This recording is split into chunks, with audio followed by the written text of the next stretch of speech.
Hola, ¿qué tal amigos? ¿Cómo están? Amigos de Juntos pero no revueltos, gracias por estar aquí con nosotros el día de hoy. Continuando con esta investigación que hemos venido recopilando desde hace un año y medio acerca de los médicos cubanos y cómo son utilizados por la dictadura. Hoy tengo una persona con nosotros, un invitado muy especial. Es presidente, director y fundador de la organización Solidaridad Sin Fronteras, que está aquí con nosotros en la ciudad de Miami. Tengo el gusto de recibirlo esta tarde al doctor Julio Alfonso. Doctor Alfonso, muy buenas tardes. Gracias por estar con nosotros y bienvenido. Muchas gracias, un saludo a todos los que nos ven y escuchan y muchas gracias por permitirnos participar en tu programa. Al contrario, es un placer y es un honor, doctor, que esté con nosotros. Yo quisiera comenzar preguntándole, bueno, ¿qué es Solidaridad Sin Fronteras? ¿Cómo funciona esta organización? Ok, Solidaridad Sin Fronteras es una organización sin fines de lucro que fue fundada en el 2004, para ser exacto, agosto del 2004, y su objetivo fundamental desde esa época era asistir a profesionales médicos cubanos que trataban de escapar de este sistema de esclavitud moderna a lo que el gobierno de La Habana los enviaba a terceros países para las famosas misiones internacionalistas, que no es más que un negocio lucrativo, bueno, ya hablaremos de eso, para el régimen de La Habana. Y de esta forma, pues creamos el primer programa de la organización que se llamó, o se llama actualmente, Barrio Afuera. Y era como contestatorio al programa Barrio Adentro, creado por Fidel Castro y Chávez en aquel entonces en Venezuela. Ocurrió que muchos de estos médicos, enfermeros, técnicos, etcétera, trataban de escapar para la frontera colombiana y hubo mucha crisis e incluso hubieron muertos de estos profesionales y creamos la organización para ayudarlos en todo este proceso y hacer un fuerte trabajo de propaganda, fundamentalmente para sensibilizar distintos sectores de la sociedad, la comunidad, personalidades políticas, otras instituciones, etcétera, hasta que en el 2006, en septiembre de 2006, el presidente George W. Bush firmó una orden ejecutiva que establecía un programa de visas humanitarias para todo personal médico cubano que escapaba de estas misiones a la cual el Departamento de Estado y el gobierno de aquel entonces pues, declaró trata de personas, delito de trata de personas y esclavitud moderna y servidumbre por deuda, recuerdo. Y también pues hacemos funciones de diferentes tipos de carácter humanitario cuando hay, por ejemplo, desastres naturales, como ha habido en Haití, Nicaragua, en Perú también, con un terremoto. Es decir, enviamos pues, grupos a trabajar voluntarios y damos una asistencia médica ante estas circunstancias y hemos trabajado con el ejército de los Estados Unidos y con otras instituciones, con la Cruz Roja Internacional, con la Cruz Roja Norteamericana y otras instituciones de este tipo. Yo quisiera preguntarle, doctor, este programa Barrio Afuera, ¿se encarga entonces también de validar los estudios de estos médicos para que estos estudios puedan aceptarse, digamos, en los Estados Unidos y puedan ellos ejercer en los Estados Unidos? Sí, es correcto. No siempre del primer momento pueden ejercer su profesión como tal, pero para que mientras ellos estudien y logran esto, pues le vamos facilitando eh, posibilidades alternativas, especialidades alternativas, que por lo menos puedan introducirse en este país y ganarse, ¿no?, el pan de cada día, como decimos, dentro del campo de la salud, dentro de lo que saben hacer, para lo cual están entrenados y para lo cual además este país tiene una necesidad enorme, porque hay un déficit increíble en los Estados Unidos, sobre todo con estas últimas crisis de salud que han habido en el mundo y que por supuesto también aquí en Estados Unidos. El déficit es enorme y la demanda del personal de salud es realmente incalculable. Se ha hablado mucho de que por la estructura, digamos, de la que está conformado o como está conformado las misiones médicas cubanas, doctor, por parte de la dictadura. Se ha hablado mucho que en ocasiones la dictadura, por tratar de empujar y hacer crecer el negocio más rápido de lo orgánicamente posible, eh, ofrece los servicios de estos médicos, pero inclusive se habla de que muchos de ellos viajan a estos países como médicos, pero se dice que son médicos que no están titulados todavía. ¿Esto es cierto? Es muy correcto. Esto es un programa por así llamarlo, muy maquiavélico, creado por Fidel Castro en el año 1982, donde funda por esta iniciativa el famoso contingente médico Carlos J. Finley, y cuyo objetivo era crear un programa que establezca graduaciones masivas de personal médico para ser utilizado como personal prácticamente esclavo en misiones internacionalistas. ¿Qué es lo que quiere decir en palabras prácticas? Lo que quiere decir es que crear un ejército de profesionales de la salud para ser exportados a diferentes partes del mundo, fundamentalmente a lugares donde otros médicos no quieren estar, en los lugares más peligrosos, sin ningún sentido de seguridad, en los lugares más recónditos de este planeta, con contratos muy jugosos, siempre por debajo del precio del mercado, porque obviamente la mano de obra, que son los profesionales en cuestión, son muy mal pagados o prácticamente no pagados, y esto le da un negocio sumamente jugoso al régimen de La Habana, que sabemos, y esto es sin ningún tipo de fanatismo ni de sensacionalismo político, el régimen de La Habana es un régimen mafioso, que lo único que le interesa es enriquecerse, no, ni creen ideología, todo eso es totalmente falso, ni son socialistas, ni son nada, son una banda de mafiosos a enriquecerse a costa de un pueblo que mantiene en una total miseria y a costa de todos los que viven ahí, de esclavizarlo o de lo que sea. Y este es el caso de los médicos. Son esclavos modernos, personas que han sido sometidas a este programa totalmente ilegal bajo las leyes internacionales que le regulan las leyes laborales y manifiestamente un trato de personas, es decir, un delito de trata de personas, lo que se hacen con estos profesionales. Eso se viene haciendo hace muchos años en diferentes partes del mundo, lo hacen América Latina, África, Asia, hasta en Europa, hasta en Japón han enviado médicos, etcétera, y es reconocido por el régimen cubano mismo, una de las principales fuentes de entrada de moneda fuerte a la isla, superior al turismo en los últimos años. Es decir, en las arcas de los Castro se ha enriquecido a costa del trabajo esclavo de estos muchachos. Se habla, doctor, de más de 8.5 billones de dólares anuales, es decir, un ingreso que está por encima de las remesas, incluso. Viniendo esa cifra, perdón que te interrumpa, viniendo esa cifra del régimen cubano, todavía estoy seguro que debe ser mucho más, porque ellos mismos son los que han dado esa cifra y ellos tienen esta costumbre de tener todo un hermetismo total y nunca se puede confiar realmente en exactitud de lo que ellos divulgan. ¿Qué sucede cuando uno de estos médicos, doctor, decide desertar? Porque muchos de ellos son amenazados con sus familias que se quedan en Cuba, son extorsionados, etcétera, etcétera. ¿Qué sucede con estos médicos que de pronto deciden desertar y quedarse en el país que los contrató? Bueno, lo que ocurre es que esta persona comienza todo un ciclo de tribulaciones, por así decirle, huyendo de la persecución de los agentes de la seguridad cubana, de la inteligencia cubana, porque quiero decirle al público que no sabe, que donde quiera que el gobierno cubano establece una misión internacionalista, eso lleva consigo un aparato represivo que se moviliza junto con el aparato médico y en muchas ocasiones es prácticamente mayor el personal de inteligencia, el personal de proselitismo político, a lo que realmente va como personal de salud. Y todo esto, profesionales están constantemente vigilados y controlados. De hecho, se le quita el pasaporte en esos países, etcétera, y otro tipo de medidas y de represalias de este tipo. Se les prohíbe el trato y relaciones personales con los nacionales del lugar. En fin, cuando esta persona escapa de esto, pues tiene que cuidarse muy bien.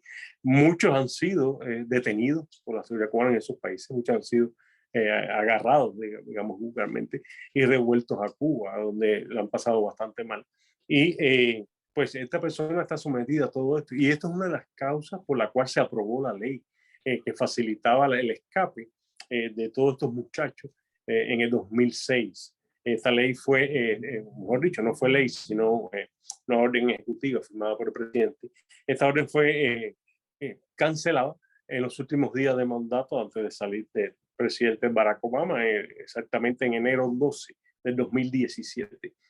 Pues él cancela esta ley y, bueno, dar traste con este programa, lamentablemente, dejando varados a cientos de profesionales cubanos en Colombia, en diferentes partes del mundo, con lo cual tuvimos que trabajar y tratar de que llegasen a un cierto acuerdo con esos países, en fin, y otros no llegaron a Estados Unidos, pero fue bien difícil después de eso, porque la situación de estos muchachos se agravó a partir de estas circunstancias, es decir, después de quitar la ley de parol humanitario.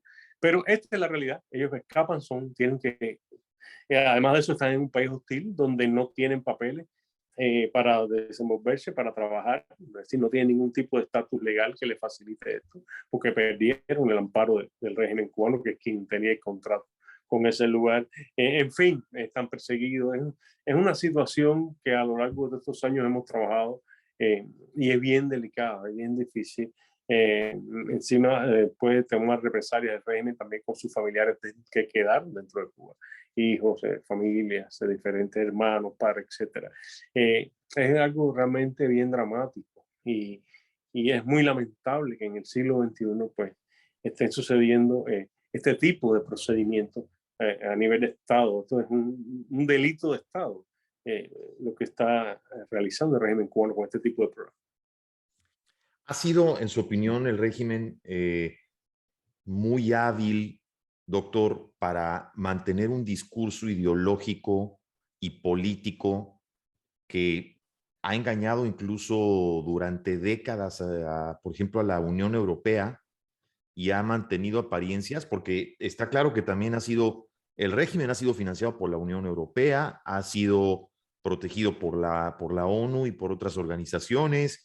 Nadie se explica por qué, por ejemplo, en las Naciones Unidas, Cuba pasa a formar parte del Consejo o del Comité de Derechos Humanos de las Naciones Unidas.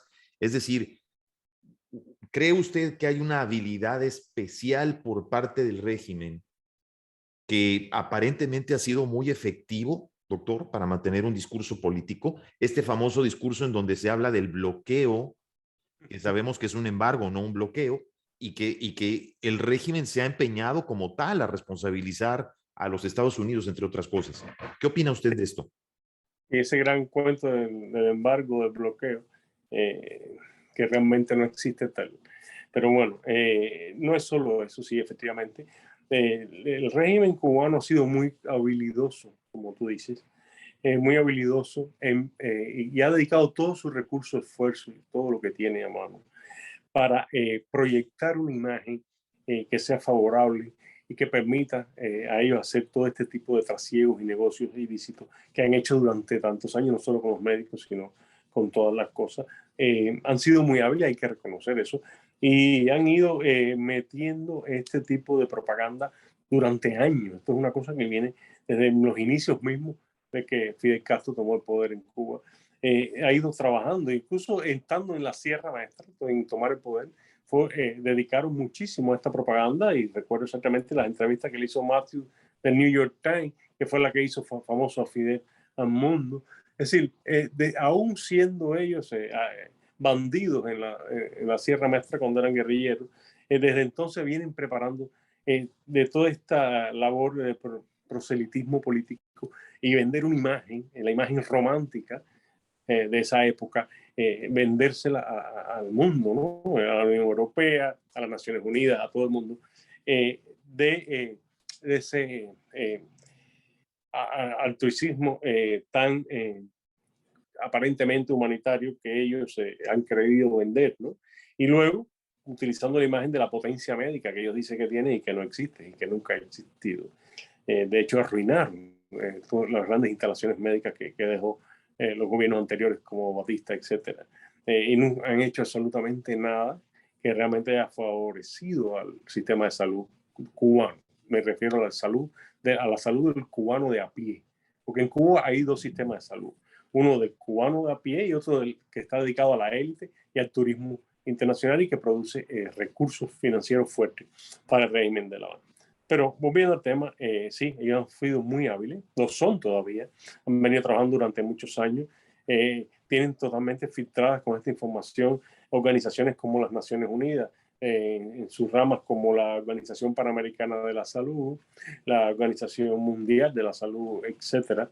Todos están filtrados por este tipo de elementos y con falsa información. La Unión Europea en su totalidad casi, en fin, y han sabido pues vender esta imagen falsa. Lo han sabido hacer afortunadamente en los últimos tiempos.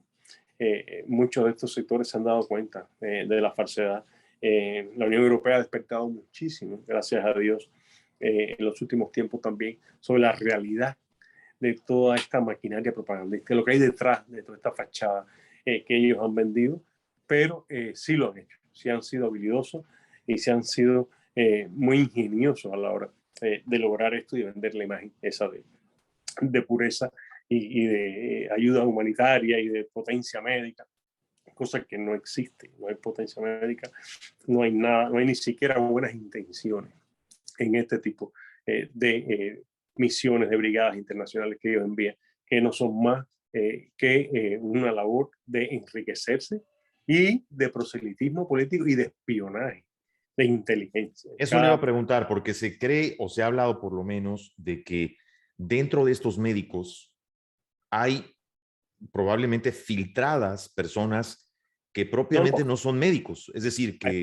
van con otro tipo de objetivos, entre ellos ese proselitismo, la especie de como de importación o exportación de ese know-how que aparentemente otros regímenes latinos quieren copiar de Cuba, porque se cree, doctor, que Cuba es quien ha perfeccionado este tipo de operaciones. Entonces, Cuba trata de pasarle este know-how a esos regímenes, ¿no? Llámese Venezuela, Nicaragua, e incluso me atrevería a decir México, qué sé yo.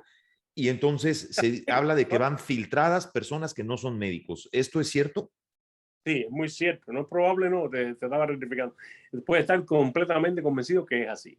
Hay mucho personal de salud que no es de salud. Hay mucho personal de inteligencia filtrado entre estos falsos médicos, enfermeros, etcétera. Hay mucho personal que es de interés del régimen de Cuba para mantener conocimiento, información, etcétera, y manipular a diferentes sectores de los países donde ellos van a operar. Esto es toda una operación muy bien calculada.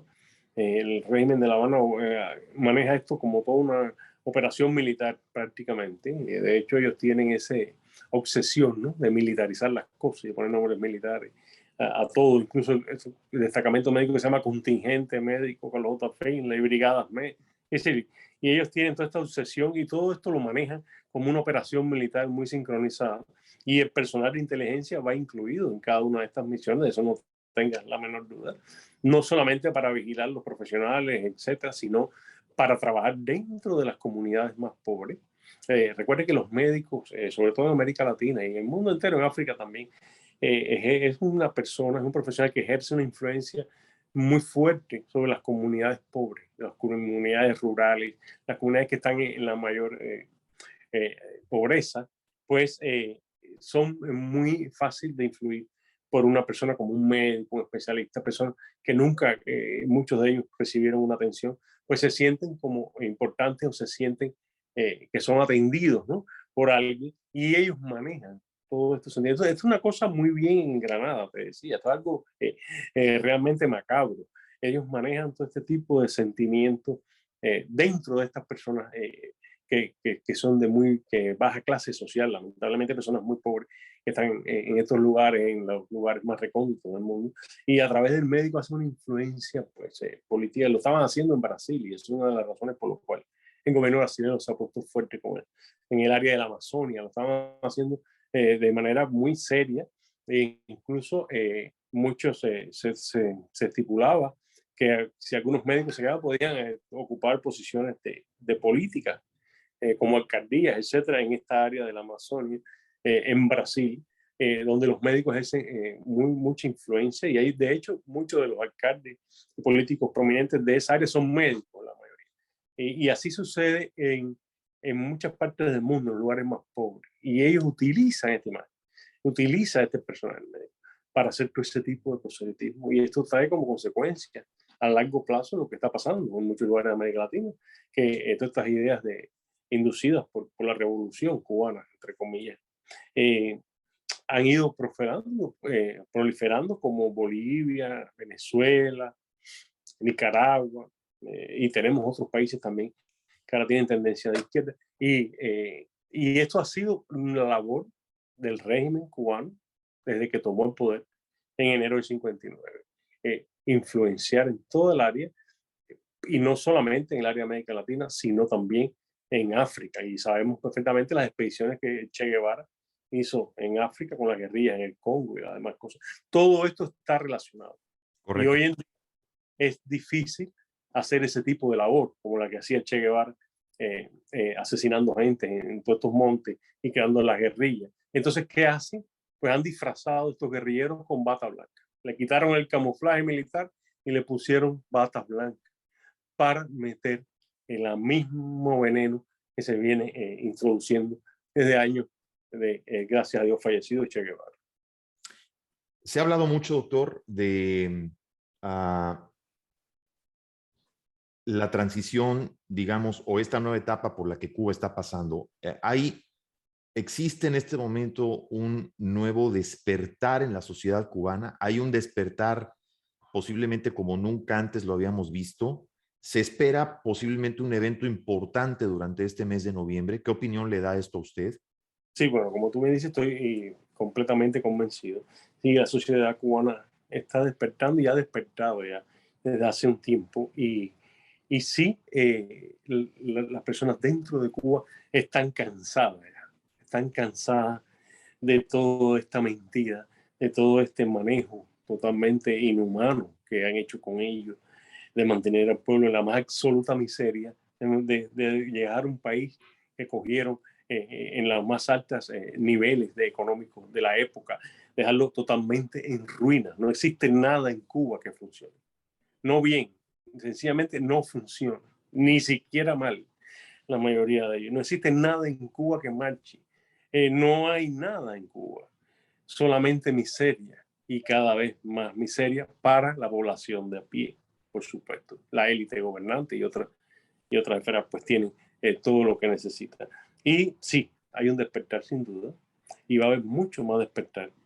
Y pienso particularmente que en noviembre va a ocurrir sucesos realmente importantes que pueden marcar el desarrollo futuro de la sociedad cubana y un cambio rotundo que esperamos todos, porque es un régimen totalmente absurdo, totalmente obsoleto en la época en que vivimos, que no tiene cabida en un mundo contemporáneo y que tiene que ser erradicado por su naturaleza misma, tan criminal y tan inhumana que es el régimen de La Habana.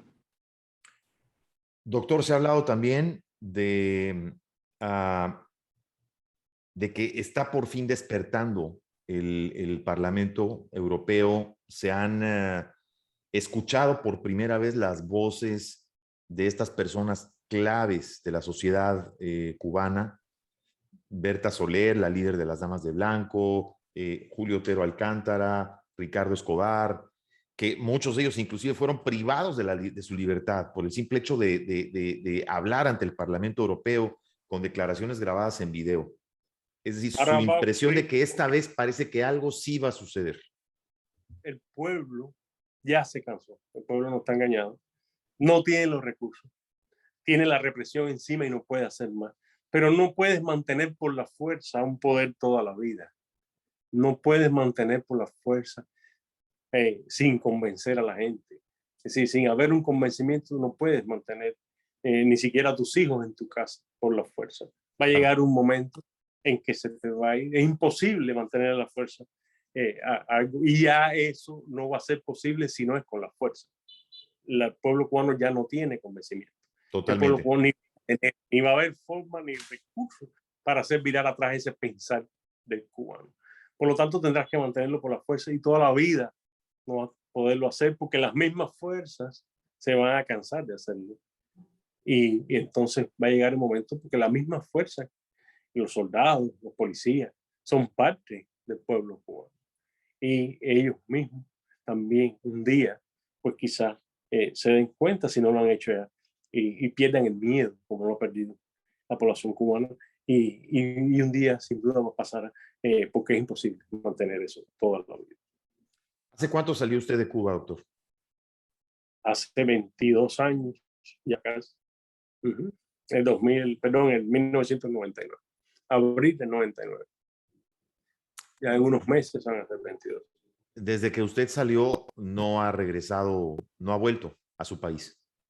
No, nunca he regresado. Yo salí a través de un programa de refugiado político, como te dije. Mis padres murieron en Cuba. Mi mamá en el 2010, mi papá en el 2011. No pude verlos más.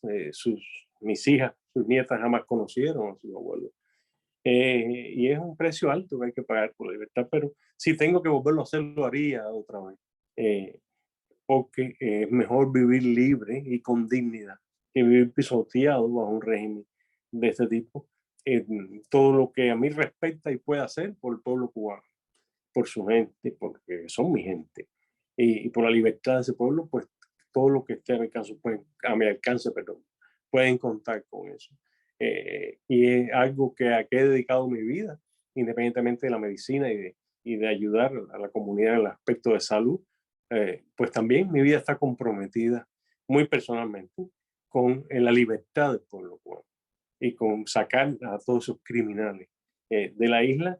Y te repito, estaremos haciendo lo que haya que hacer por ayudar a nuestra gente y por acabar con ese régimen tan criminal y tan miserable que hemos tenido la desgracia de tener por más de 62 años en Cuba. Definitivamente, felicidades por esa labor, doctor. Antes de despedirnos, quisiera preguntarle, ¿dónde puede la gente saber sobre Solidaridad Sin Fronteras, sus redes? ¿Dónde los pueden visitar la gente que quiera saber más de su organización o que quiera donar, doctor? Sí, como no, las personas pueden entrar y documentarse, lo que sea, pueden incluso donar también en nuestro website, que es www.s de solidaridad, S de sin, F de fronteras y la palabra de ayuda en inglés, help, H-E-L-P, todo junto, fhelp.org de organización. Perfecto, entonces ssfhelp.org para la gente que quiera entrar, que quiera saber más de lo que significa Solidaridad Sin Fronteras. Además, se los recomiendo porque hay datos bastante interesantes en su website. Doctor Alfonso, le quiero agradecer mucho su tiempo, la oportunidad de haber hablado con usted, su sinceridad, que se haya usted abierto con nuestro público y esperamos volverlo a tener y tener una charla con usted muy pronto. Muchas gracias. Muchas gracias a ti, muchas gracias a nuestro público que nos está y darnos la oportunidad de poder expresarnos, como tú dices, sinceramente y realmente un placer poder contar con nosotros y muchas gracias. Un placer, amigos, muchas gracias. Esta plática con el doctor Julio Alfonso, él es director, presidente y fundador de Solidaridad Sin Fronteras. Síganlos en sus redes. Gracias por haber estado con nosotros. Soy su amigo Juan Shein. Nos vemos y nos escuchamos la próxima.